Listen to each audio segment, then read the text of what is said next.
the downfall of the highest-ranking official to date in the Epstein saga. Today, the UK fired its ambassador to the United States, Peter Mandelson. First, his name popped up in that Epstein birthday book that was released this week, which includes a note apparently from Mandelson describing Epstein as, quote, my best pal, unquote. Then there was more, much more. Mandelson's name came up over and over in a collection of Epstein emails published today by Bloomberg. Let's bring in Jason Leopold, a senior investigative reporter at Bloomberg who helped publish this report today. Thanks for joining us, Jason. Give us a sense of the type of emails that mentioned former Ambassador Mandelson. Sure. Thanks for having me on, Jake. So these emails, there's about 100 of them between Mandelson and Epstein, and it covers a 5-year span between 2005 and 2010.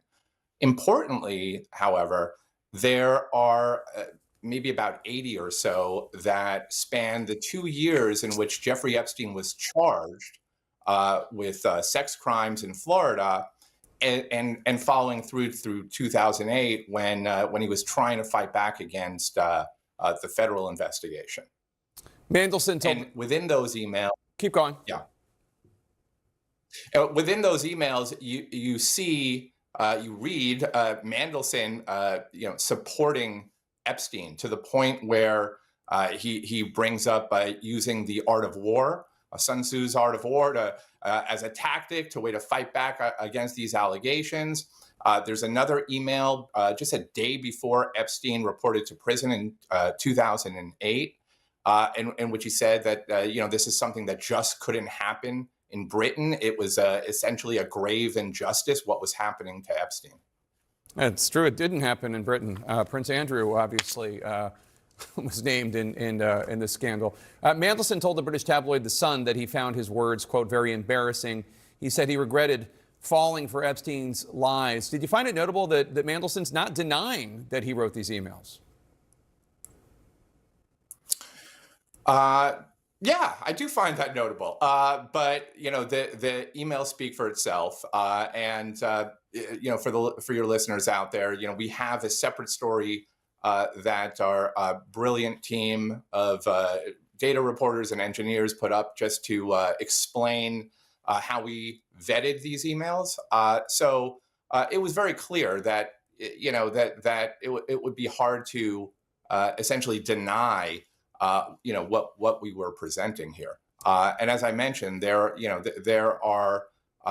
a trove, but in the ones that we reported on, you really get to see how that relationship between Epstein and Mandelson was going, and how it was very close to the point where Mandelson was trying to help him, trying to help him beat back these charges, the federal investigation, and essentially going to work for him, lobbying to some extent, or at least that's what Epstein asked him to do to assist him.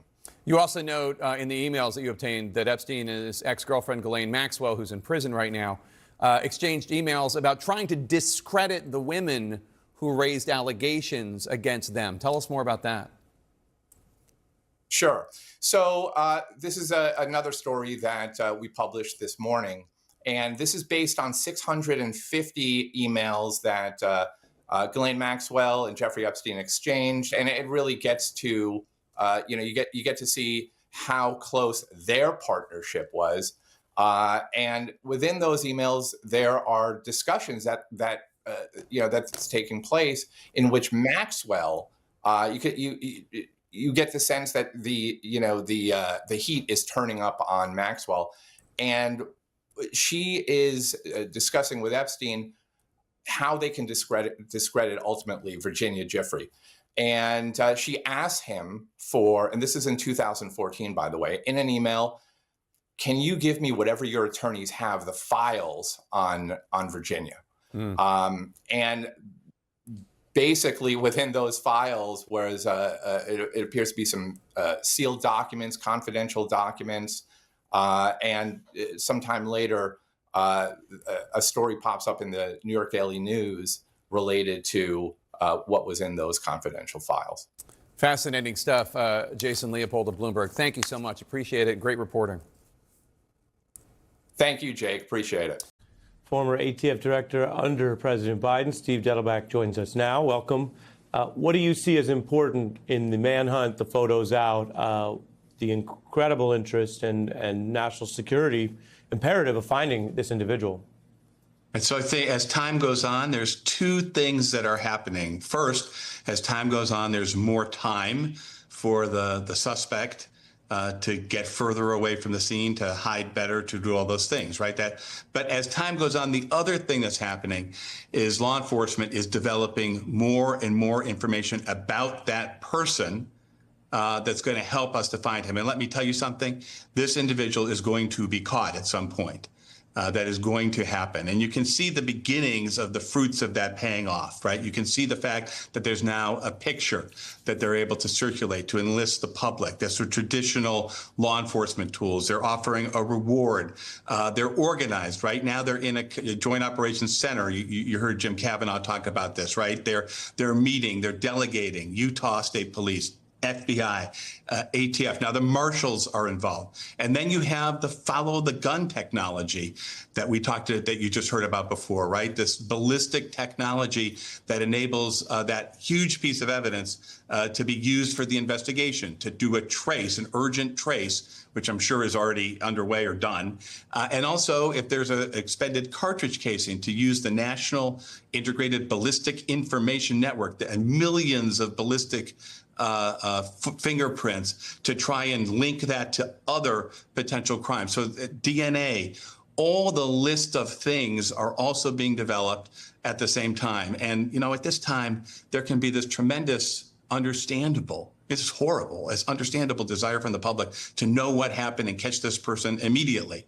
And unfortunately, that's not the way the world works. We have to be patient in terms of letting the law enforcement professionals do their job. And I am telling you, they're going to catch this perpetrator.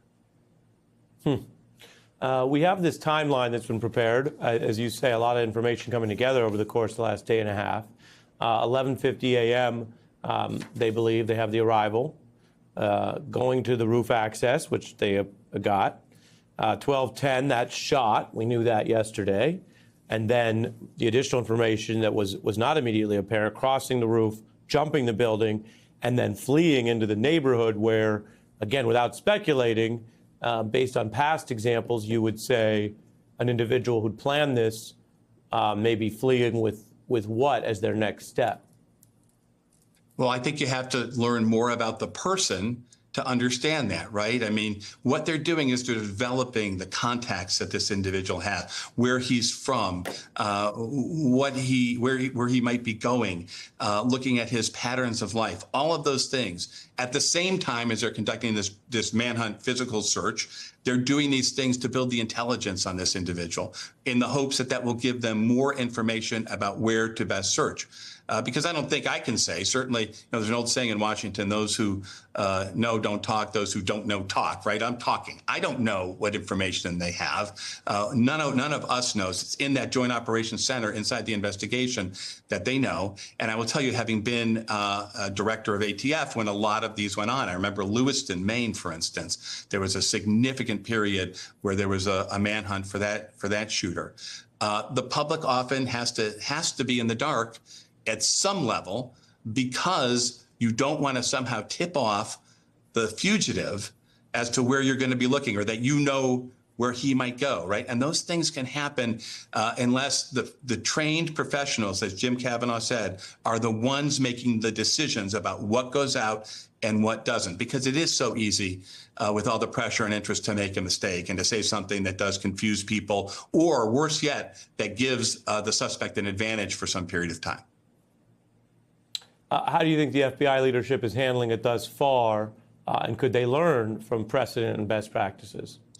It's not for me to in the middle of the game, armchair quarterback while they're trying to protect the public. I just say, for me as ATF director, when I went through these, I viewed my role during this critical period of time is understanding on a very routine basis, getting briefed about everything that was going on, number one, and number two, making sure I was there to give the right resources on a real-time basis to the people who were at ATF and FBI and at the local partners conducting the investigation. And then there comes a time for after action, and then there comes a time for understanding what could have been done better. But now is not that time. And one thing, since I haven't talked about this publicly, just how horrible for the people who were there, for the families, for everybody who knew the victim of this crime. But also, I want to say that since this crime occurred, this horrible incident, 120 Americans have lost their lives to firearms violence. If this is an average day, 120 other people, and so we are going to catch this individual, Ari. But we have to find out how to solve this violence problem and this political violence problem, which seems to be getting worse and worse. That is not going to go away when we catch this individual. And those are the real problems that people in leadership positions in the government and law enforcement need to get serious about solving. Yeah, and you speak from the experience and having actually done the work at ATF, which deals with firearms and trying to bring to bear the full resources, as you mentioned, of the federal government, while there are open questions over whether the actual legal architecture at the state and federal level allows our government to protect us and do that, or whether the gun violence problem carries on. As you say, that level of gun violence daily. We've had several other shooting incidences just in this day and a half, some of them understandably crowded out by this terrible murder. Assassination, according to the governor. Go ahead. Right. You look at Minneapolis, you look at these horrible incidents that we see. And I guess the one thing that as a policy matter, I hope we can all agree on is that the agencies, ATF, FBI, marshals, state and local law enforcement that are out there doing this need to be funded. This kind of, when people see this kind of effort that's going on right now, that doesn't come for free. And, efforts to somehow diminish or cut or change budgets of these agencies that are out there protecting us and investigating these cases are crucial. And it should be a nonpartisan issue. You look at the things that Jim Kavanaugh told you that ATF and FBI are doing right now. Those agencies need to be given the support that they need to do this for each and every time, whether the person is prominent or not, that federal jurisdiction is implicated in one of these horrible crimes.